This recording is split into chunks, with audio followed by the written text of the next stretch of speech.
What up, everybody? Power Book 3, Raising Kanan, Season 2, Episode 8. OG Kanan began to speak concerning Jukebox, and he said, I used to get the question from every that met Juke down the line. How she got so cold-blooded. Wasn't ever my business to tell. Wasn't one single thing anyway. But, like this, is gonna hurt as long as you livin'. Then when Jukebox was holding Tariq for a ransom, Ghost asked Kanan the question, Who's got my boy, K? Kanan replied, One of the baddest? We both know. Ghost answered, Tommy? Then Kanan said, Nah, not Tommy. She run these streets harder than some of these men. Love, but ain't got no heart. And Ghost replied, Jukebox, with a very concerned look on his face. So by the time we met Jukebox in OG Power, Jukebox was already cold-blooded and had no heart, like Kanan would say. Jukebox was so ruthless at this point, not even Kanan knew if she was going to let him walk out the house alive, or was she planning on killing them all and taking the ransom money for herself. But this is not the same Jukebox we see on Raising Kanan. No, she's not soft at all, but she definitely has a heart. She's not cold-blooded like that. She cares about people and has emotional feelings.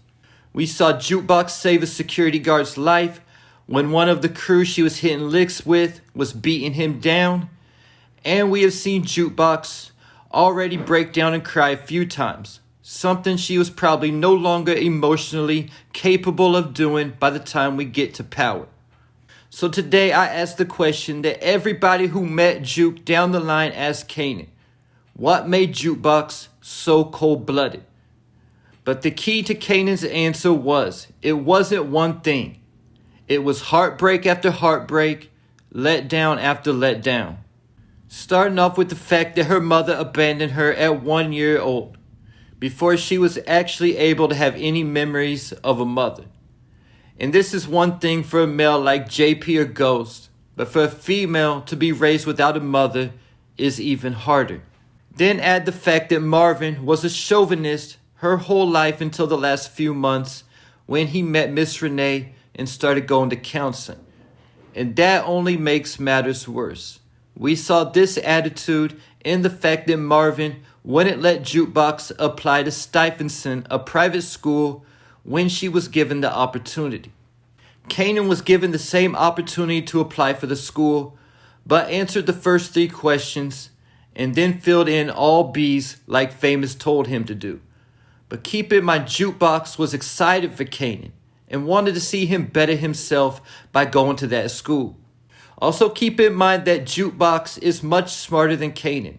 Just a couple examples. It was Jukebox who told Kanan how to sell the coke at the park that he got from Marvin. And Jukebox knew it was Davina who gave up the stash house when Kanan thought it was Scrappy.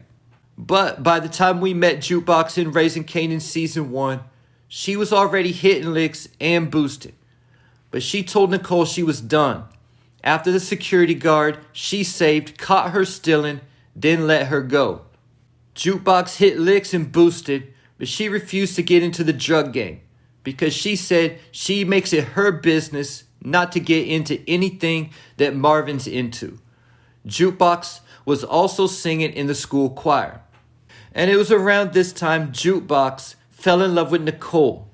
But Nicole's mom caught Jukebox and Nicole kissing and talked to Jukebox like a dog and told her to get out before she calls the cops.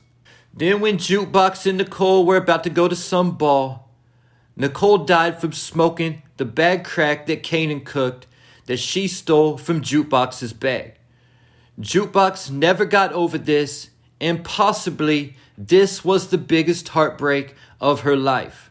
Jukebox was so depressed about this, she broke into Nicole's parents' house to watch a tape when she was arrested for breaking and entering. But the cops who arrested her were told to let her go by Detective Shannon Burke. After this, Marvin started looking through Jukebox's room for some music when he found the tape of Jukebox and Nicole when Jukebox walked into the room and the two got into it. Marvin also smashed that tape, then choked Jukebox out against the wall. After this, Juke moved out of Marvin's and went to live at Rock's, where she stayed until the end of Season 2. Season 1, Jukebox and Famous made the song Streets Need a Body that did okay locally but never blew up. In Season 2, she wrote the song called Bruised about her and Nicole's relationship. But after singing the song for Crown and Lou, Crown tried telling her she didn't look the part, that she looks like she's auditioning for New Edition. And Lou, instead of defending his niece, he tried to convince her that Crown was right, which only made matters worse. Then to make things even worse, Lou decided to give the song Bruised for Aziza to sing. All this just adding more pain and sorrow to Jukebox. Keep in mind that Kanan said it was not just one thing that made her so cold. Then Jukebox had Detective Burke track down her mom Kenya and reconnected with her. But Kenya didn't want her daughter walking around in hoodies and work boots, so she bought her a new wardrobe. Jukebox wanted to gain her mother's approval so bad she completely changed the way she dressed and even went on a date with a square named Corey. But then she was even betrayed by her own mother, as Kenya invited Jukebox over only for half the church to be in Kenya's apartment, for them to hold her down in a chair and torture her while slapping her hand with a ruler. And this was what was going on when OG Kanan said what I started this video talking about. Like this is gonna hurt you as long as you're living. But because of this, Marvin confronted Kenya. And when she slapped him, before Marvin got himself in trouble, Jukebox jumped out the car and yelled, "Dad." This was the first time we ever heard Jukebox call Marvin Dad. And it probably been some years since the last time she called him that. Because Marvin ended up saying later, "I'm just happy that you called me Dad back there."